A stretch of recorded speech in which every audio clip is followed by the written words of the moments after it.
Là où les forces humaines s'arrêtent, Dieu commence.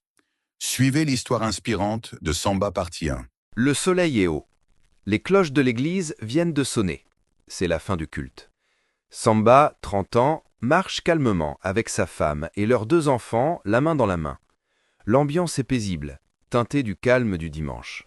Le téléphone de Samba sonne. À sa femme, surpris, « Tiens, c'est Keigne, mon ami d'enfance. » Il décroche tout joyeux, mais son visage s'assombrit immédiatement. Samba, « Allô, Keigne ? Qu'est-ce qu'il y a ?»« Samba, mon frère, c'est Fanta, c'est grave, très grave. » Keigne, paniqué, en sueur et adossé à un mur, le téléphone à l'oreille. À quelques mètres, une infirmière et un médecin discutent, jetant des regards froids à Keigne. L'air est tendu. Le médecin, d'un ton pressant, « Monsieur, nous devons intervenir. Il nous faut un acompte immédiat pour le protocole de soins. Chaque minute compte. » Keigne, chuchotant dans le téléphone, l'angoisse dans la voix, « Ils me mettent la pression, Samba. La facture. Ils veulent 200 000 tout de suite. Je n'ai rien. Rien du tout. » Samba est maintenant à l'écart. Le calme initial disparu. « D'accord, calme-toi. 200 000, c'est beaucoup pour un dimanche, mais on va trouver. Je te jure, je te le rends la semaine prochaine. J'ai un entretien. Le poste est quasiment acquis. Ce n'est qu'une question de formalité administrative. Mais il faut que Fanta s'en sorte. » Samba se tourne vers sa femme, le regard suppliant. « Chérie, prends les enfants. Rentrez doucement. Prépare-leur leurs affaires pour l'école. Je dois filer au distributeur. C'est urgent pour Fanta. » Femme, inquiète mais acquiesce. « Fais attention à toi. Et rappelle-moi. » Elle part avec les enfants. Keigne raccroche. Le désespoir le submerge. Il tente 2 autres appels.